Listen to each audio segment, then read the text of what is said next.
Good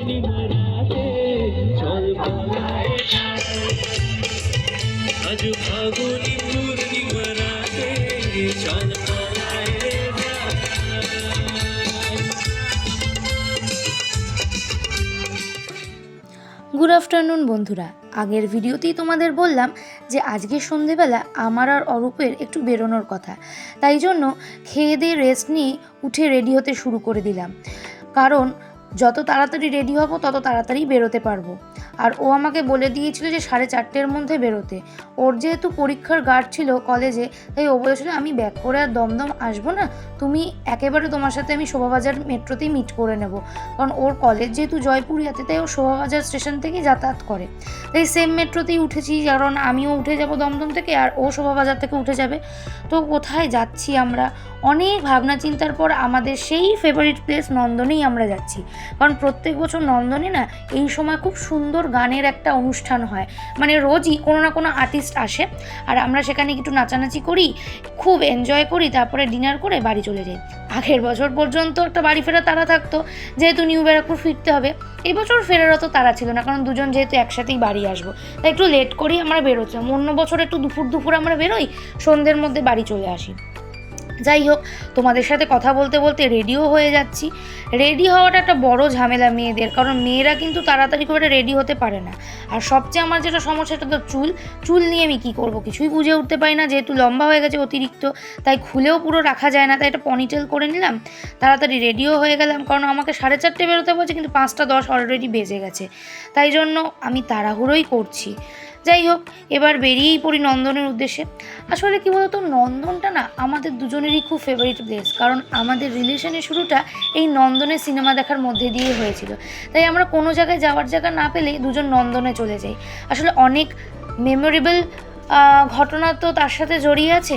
একদিন হলে তোমাদের সাথে শেয়ার করবো আমাদের রিলেশনের কথা। আজ চলো বেরিয়ে পড়ি। বেরিয়েই তো পড়লাম, তাড়াতাড়ি পা চালাতে হবে, টাটা করে দিলাম শাশুড়ি মাকে। এবার আমি তাড়াতাড়ি পা চালিয়ে যাচ্ছি, কারণ অটো ধরতে হবে। আর এখানটা কী বলো তো, অটোটাও পাওয়া মুশকিল হয়, কারণ সব সিথির মোড় থেকে অটোয় প্যাসেঞ্জার ভরে আসে, তো মাঝপথ থেকে এই দমদম যাওয়ার জন্য অটো পাওয়া খুব মুশকিল।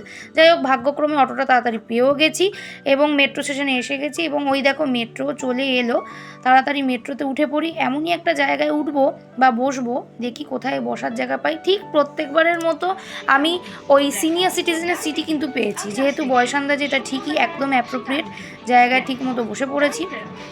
আর এই নিয়ে একদম উল্টো দিকের মানুষটা কিন্তু আমাকে প্রত্যেকটাক্ষণ ফলো করছে, যে এই মেয়েটা কী করছে, গ্রাম থেকে এসেছে নাকি, মেট্রোতে কোনো দিনও ওঠেনি যে ভিডিও করছে। আর উনিও শোভাবাজার থেকে উঠে পড়লেন, ওই যে হাসতে হাসতে উঠে পড়লেন, আর আমরা নেমেও পড়লাম রবীন্দ্র সদন। দেখেছো কি পরিমাণ ভিড়। ক্রিসমাস কিন্তু চলে গেছে, পরের দিন আমরা বেরিয়েছি, তাতেও কিন্তু এত লোকের ভিড়। আসলে এই সময়টা কি বলো তো, এই সময়টা ঘোরা বেড়ানো পিকনিকের সময়, তো তাই সবাই লোক বেরোয়। নন্দনে পৌঁছেও গেছি। আর নন্দনে প্রত্যেক বছর শীতে এই জায়গায় একটা এক্সিবিশন মতো হয়। এবারে যে জিনিসটা আমার সবচেয়ে ভালো লাগলো গিয়ে এক্সিবিশনের, সেটা হলো এবছর এই এক্সিবিশনে প্রত্যেকটা স্টেট থেকে বিভিন্ন হস্তশিল্পের কালেকশান নিয়ে এসছে। বিভিন্ন জায়গা থেকে, বিভিন্ন জেলা থেকে এসছে এখানে বিভিন্ন হাতে তৈরি জিনিস। এখানে এই বছর দেখলাম খুব ফেমাস এই বেতের এই ঝুড়ি টুড়িগুলো পাওয়া যাচ্ছে। তো আমি ভাবছিলাম যে কিনবো কিনা এটা, কানে দুলে রাখা যায়। তারপরে অরূপ বললো না, কেনার দরকার নেই, তোমার অনেক কৌটো আছে।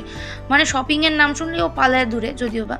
আর আমি একটু এই জেঠির ভিডিওটাও করে নিলাম। দেখো কি সুন্দর বুনছে, আর কত সুন্দর সুন্দর কালেকশান ওইদিকে আছে, গয়না, শাড়ি, এগুলো ঘুরে ঘুরে একটু দেখছিলাম। আর উনি দেখছিল যে কোনো বইয়ের স্টোর বসেছে কিনা, কারণ বইয়ের জায়গা থাকলেই উনি দৌড়ে দৌড়ে সেখানে যান। আমি তো একটু গয়নার দিকে দেখে নিলাম। এই করতে করতে মেন নন্দনে ঢুকে পড়লাম। আর সেখানে দেখতেই পাচ্ছ তোমরা, আর একজন নাচটা কিন্তু অলরেডি শুরু করে দিয়েছে। তো দূরে একজন গান গাইছে, যাই কাছে ওদিকটা এগিয়ে গেলাম। খুব সুন্দর কিন্তু সেখানে গান বাজনা চলছিল, আমরা ভীষণ এনজয় করছিলাম আমি আর অরূপ। খুব ভালো গান গাইছিল, জানি না ওই শিল্পীর নাম, অনেক অনাম জানা শিল্পীও আসে, কিন্তু খুব ভালো না মানে জমায়। আর এই দিকে দেখো, এই ভিডিওটা আমি স্পেশালি করেছি যে বয়সের কিন্তু কোনো লিমিট থাকে না আনন্দ করার। এই দুই দাদু কন্টিনিউয়াসলি যতক্ষণ আমরা ছিলাম বা যতক্ষণ এই প্রোগ্রাম হতো কন্টিনিউয়াসলি কিন্তু নেচে যাচ্ছিল, মানে সবার সাথে, আমার সাথেও ইভেন নেচেছে। মানে ওনারা কিন্তু যে মানে আমার বয়স হয়ে গেছে আমি নাচবো না, আর এই দিকে দেখো আমিও হঠাৎ করে নাচতে শুরু করে দিয়েছি। আসলে এত জমাটি গান গাইছিল তো নিজেকে আর ধরে রাখতে পারিনি। আর এইদিকে অরূপও আমার একটু ভিডিও করে নিল, তারপরে ভিডিও করিনি কারণ অরূপও যেহেতু আমার সাথে নাচছিল। এই করতে করতে নন্দনের অন্য দিকটাও একটু ঘুরে নিলাম। এবছর মহানায়ক উত্তম কুমার নিয়ে একটা এক্সিবিশনও এখানে আয়োজন করা হয়েছিল, সেগুলো একটু দেখে নিলাম। দেখে টেকে 8:30 নাগাদ বেরিয়ে পড়লাম খাওয়া দাওয়ার উদ্দেশ্যে। আমরা প্রত্যেক বছর নন্দনে এলেই এই এক্সাইডের মোড়ের এদিকে একটা মোমোর দোকান আছে হামরো বলে, সেখানে প্রত্যেক বছর যাই খেতে, কারণ এই মোমোটা কলকাতার খুব ফেমাস। ছোট্ট একটা দোকানটা দেখলে হয়তো তোমাদের মনে হবে খুব একটা ভালো না বা অ্যারেঞ্জমেন্ট ভালো না, বাট মোমোর কোয়ালিটি খুব দুর্দান্ত। তোমরা রবীন্দ্র সদনে এদিকে ঘুরতে এলে অবশ্যই ট্রাই করবে। তো দুজন আমরা সেখানেই প্রত্যেক বছর যাই, যেহেতু এবছরও চলে গেলাম হামরো মোমোতে মোমো ট্রাই করতে। আর রাত্রেবেলা ডিনারটাও প্যাক করে নিয়েছিলাম, একটু মোমোও খেয়েছিলাম আর ফ্রাইড রাইস আর মাঞ্চুরিয়ান প্যাক করে নিয়েছিলাম। খাওয়া দাওয়া সেরে আবার বাড়ি ফেরার উদ্দেশ্যে চলে এলাম মেট্রো স্টেশনে।